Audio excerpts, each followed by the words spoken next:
This is what modern posture looks like, and it's silently ruining your body. Here are 5 of the best exercises you can do right now to start fixing your posture. And if you stay to the end of the video, I'll show you a more advanced exercise that will really strengthen your posture. I'm Mark Atobri, and I'm the founder of Enterprise Fitness. I've trained hundreds of first place winners at fitness competitions, Olympic athletes, and Commonwealth Games gold medalists. So this is the counterbalance squat. To do the counterbalance squat, you need a load heavy enough that's going to challenge the core, but not so heavy that you're not going to be able to hold it out in front of you for 5 reps. So I've got the 8 kilos here.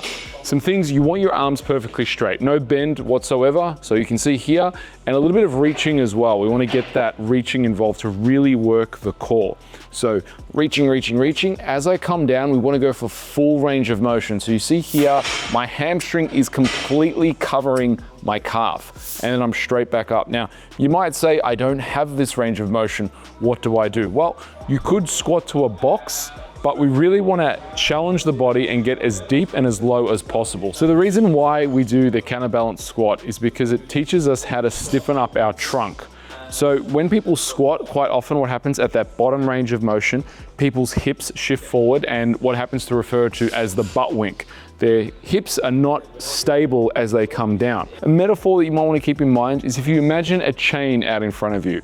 If we unlink the chain and just made the links of the chain bigger, that's hypertrophy, but it doesn't integrate into a movement. We want to integrate movements as one and link those chains so it becomes a correct movement pattern. So you might be wondering, what muscles does the counterbalance squat use? Now, yes, it is going to work your shoulders, and yes, it is going to work your legs, but they are not the primary muscles involved. The primary muscle involved that you really want to be focusing on when you're doing the counterbalance squat is your core, the transverse abdominis, and your abs. This I like 5, but 5 really slow and good reps. So when you're doing it, I'm really thinking about keeping my core nice and stable all throughout the movement. As you can see, I'm doing it nice and steady because it's not just about doing the reps. It's about teaching my body how to maintain a nice, tight core so then I can integrate that when I put a barbell on my back. So for people who spend most of their life and day at a desk and they do this exercise, what you may see is their arms get tired, they may not be able to get full range of motion,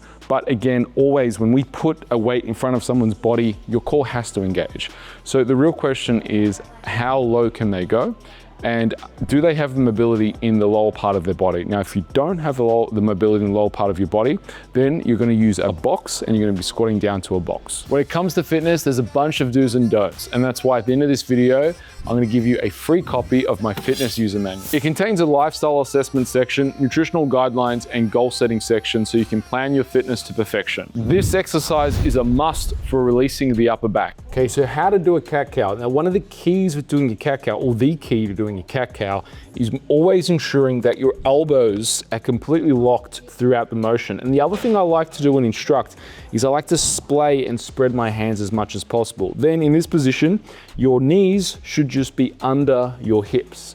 So this is a nice position for me to do the cat-cow. So where we're gonna start is I'm gonna completely tuck my chin, and then I'm gonna push the world away. Now, most people do a cat-cow, they stop there. No, no, no. What we wanna do is we wanna really push everything. And even there, I can get even more range. So this is, technically, this is protraction, but to keep it simple, I want you to think of it as hiding your boobies. So in this position, you can see I'm trying to hide my boobies, I'm caving my chest in, and I'm pushing everything away. So my chin is tucked, I'm hiding my boobies, I'm pushing my shoulders forward, and my elbows are completely straight. Now, the reverse, I'm gonna do the complete reverse. So keeping my elbows locked, I'm pulling and drawing everything together. You can see my head start to come up. I'm gonna bring my chin up as much as I can, and I'm gonna plant everything down. So I'm squeezing my shoulder blades together, and I can feel everything squeezing together. So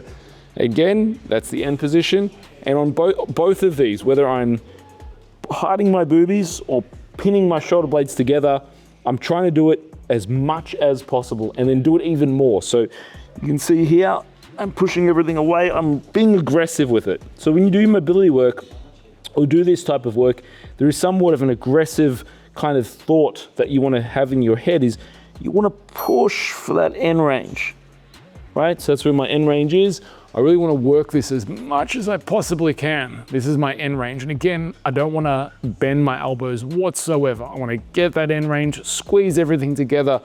It's almost like the muscles should be flexing hard on all of your mobility work.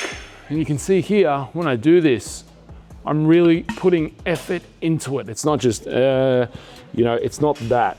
You really want to work those end range of motions and have everything working to get the most out of your mobility. So what this exercise is going to help with is the articulation of your shoulder blades. It's the articulation of your upper back. It's the joints of your upper back that's called your scapula, and it's teaching your upper back to articulate. It's teaching your shoulder blades to articulate forward and back. And most people who sit at a desk, they don't have that articulation. They only have this, only ever forward. We want to train the body to be able to articulate back and also articulate forward, because we don't just want to be in this position all the time either.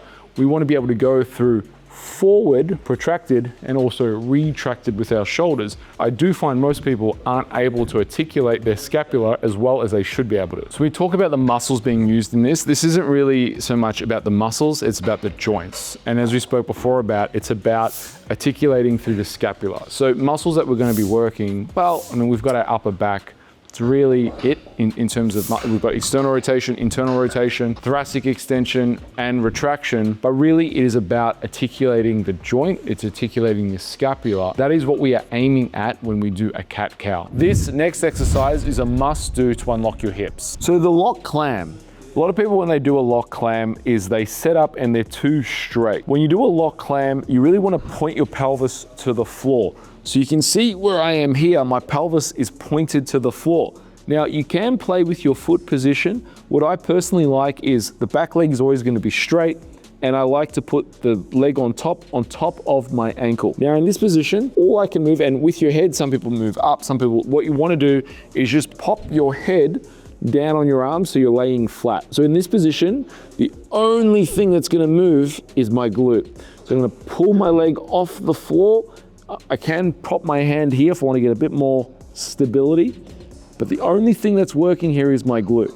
So first and foremost, the lock clam isn't going to build slabs of muscle on your glutes, because you need load. You need load to build muscle. But with that said, what the lock clam is about activation. It's about getting the nervous system involved, making sure that the right muscles are working and functioning when you go and do the said task. So whether you're squatting, bench pressing, you've got a game on the weekend, activating the muscles before you do that is going to allow the body and the nervous system to use the right muscles and create a level of stability that otherwise you may go back to bad habits. But what this exercise is going to help with, it's a prehab exercise.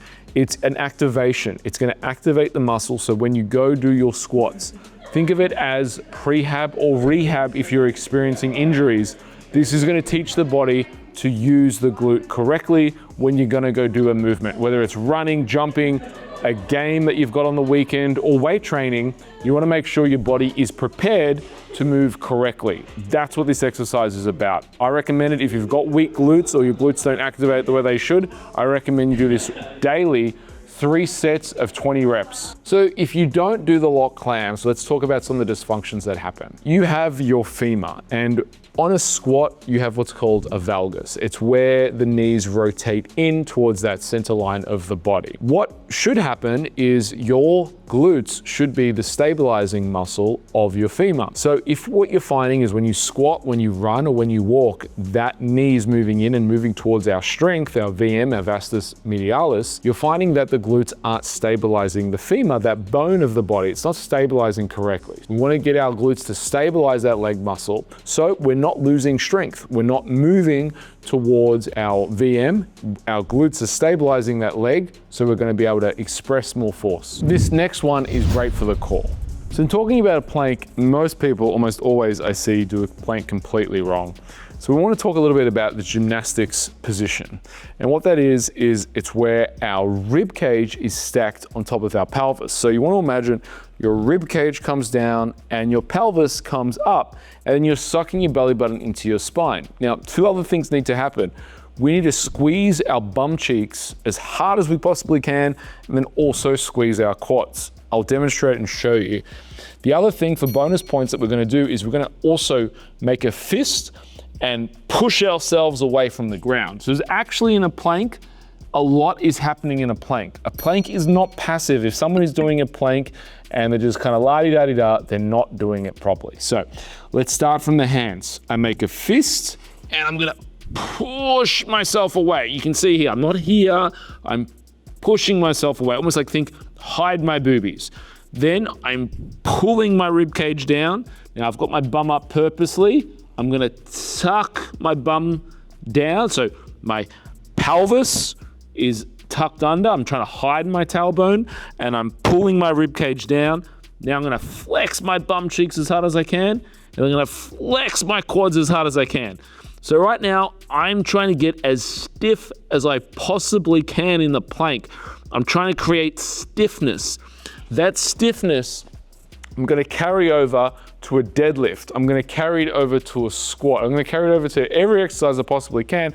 I wanna create as much stability in my body as possible. That is gonna allow me to output as much weight on the bar as possible. So what this exercise helps with, it helps teach stability through the core. A lot of people who have lower back issues, they think it's because their back is weak. Often it's because they're not using their core correctly. So if you do have a lower back issue, I do recommend doing planks. It is an exercise that, again, is going to teach stiffness and stability. This is why we do the plank. It's not necessarily, again, going to build slabs of muscle on your core.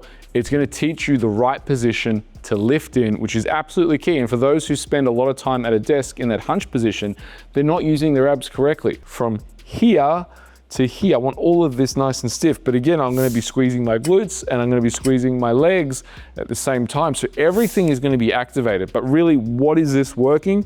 It is working predominantly your core. And again, the purpose of this exercise is to teach stability. So what you're going to be using when you're doing a plank is everything from your shoulders down to your ankles. You want everything activated. So you're going to be using squeezing your hands, you're going to be pushing your chest forward, you're going to pull your rib cage down, you're going to pull your hips up, you're going to bring your belly button to your spine, you're going to flex your glutes, and you're going to flex your quads. Predominantly, you're going to be activating your trunk. The reason why we do the plank, again, is stability. We are teaching the body, we're teaching the nervous system to remain stable and create stability that is going to allow us to lift more load on the bar and ultimately keep us injury-free. For a lot of people, if they don't do this exercise and you're experiencing back pain, well, immediately, you're probably not using your core the way you should. You're probably missing out on an opportunity to create stability in your body. So you want to think about pain. People think that if their back is sore, it's the back's problem. It's almost never the back's problem. Think of pain as a team. And let's say, for example, there are 3 people on our team.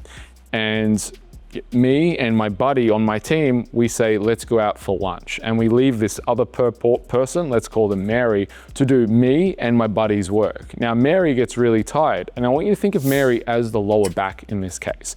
So Mary takes up the slack of the abs and the lower back. That's why Mary gets injured. So in this case, what we want to do is we want to activate the lazy workers. So for most people, when they have back pain, the lazy worker is the abs. So this is why it makes sense to get your abs involved.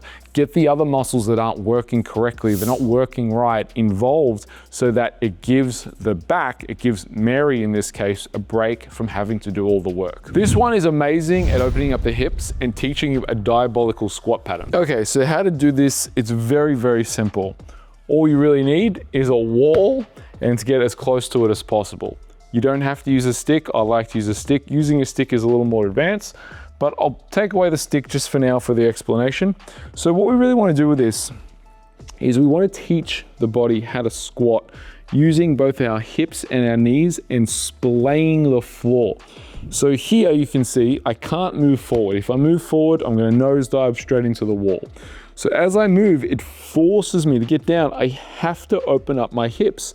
Now, it creates that kind of nice dynamic between I push my knees forward, but I also have to stick my hips out at the same time, which creates this nice stability through my pelvis. So you can see I'm pushing my hips out, I'm pushing my knees out, my knees are also coming forward, and then I'm straight back up.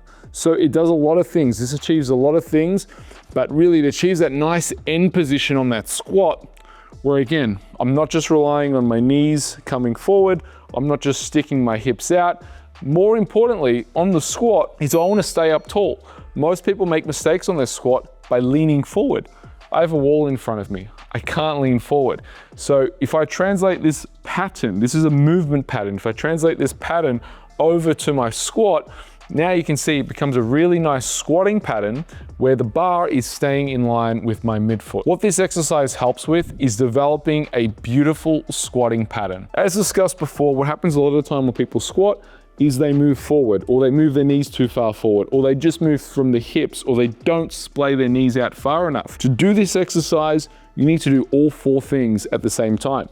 You need to stay up nice and tall, you need to push your hips out, you need to push your knees forward, and you also need to splay your hips. So what this allows, this exercise here, it teaches you to create a really beautiful squatting movement that you can marry over when you put a bar on your back. The muscles that are worked in this exercise are all the same muscles that you're going to be working on the squat, except they're not under load. So you're going to be working your glutes, you're going to be working your quads, you're going to be working that upper back, you're going to be working your abs, because you need to learn tightness. So what this exercise is about is teaching you the pattern. When we learn the pattern, we use the right muscles, and we're going to use a lot more muscles when we have the right pattern. So this is a great segue to teach someone a correct squat. A squat is a normal movement. Those who can't do a full squat have dysfunction in their body. So by learning to do the squat here, we're learning to use our hips and our knees, and we're also using stability. This type of squat is really going to enable us to use as much load on the bar as possible, but we also want to take time to use a high bar squat. So the high bar squat is where our knees come all the way over our toes. The key thing here is that we want to be as up tall on either squat. However we squat, we want to be as up tall as possible. So what this allows is an objective litmus test for us to ensure that we're moving and have a nice range of motion through the hips and lower body, and we're able to keep up nice and tall. When we bend forward, we compensate with muscles that aren't supposed to be working. So here's the more advanced exercise for your upper back and for the cat-cow. So for the locked arm push-ups, you might be thinking, how do you do a locked arm push-up? Well, very simple. You get into the push-up position and you keep your arms locked, which means that everything's going to be working from the upper back. Now, you can do it on your knees if you need to scale it back. Otherwise, we're going to be doing it on our feet. So in this position, as you can see, is I'm going to be pushing the world away, and you continue to push. So I could stop there, but that's not my end point. My end point is actually quite a bit further. And you can see here is I'm tucking my belly button into my spine as I do it to really get to that end point. And then I'm going to come down, keeping my arms locked, right? So you can see here, I'm all the way down. So this is the advanced version of the cat-cow, where we're starting to add load in this position. So I'm pushing everything away. It's really, really important. You do less reps, but you really go for that full range of motion. We spoke before about articulation of the joints. This is putting the joints and the movement under load as we do it. So what this exercise helps with is that internal and external rotation from that shoulder whilst our arms stay locked. And again, it's a pattern. You got to think of all of these movements that we've done as patterns. It's patterns that people are weak in. And ultimately, it's patterns that people aren't strong in that lead to injury. It's patterns that lead to dysfunction. It's patterns that lead to unexplained back pain or headaches. So when we strengthen the pattern, we alleviate a lot of the dysfunction through our body. So this, having the ability to load and go through internal rotation and go through external rotation while keeping our arms completely locked, is going to strengthen the pattern, that movement, and the muscles surrounding that. Think of it like this. Joints move muscles. So it's in our best interest to keep our joints strong and healthy. And that's what these exercises are doing. The muscles that are involved here are mainly your upper back, but you are going to be using a lot of that serratus anterior as well, especially when you're pushing forward. So just think of it like this. This is more about a healthy movement pattern than it is about a particular muscle group. And the reason why I say that is because what this exercise is really doing is strengthening the internal and external rotation whilst under load. There you go. Use these exercises right now to fix your posture. And as promised, here's the link to my fitness user manual. Grab it now to get your health and fitness dialed in.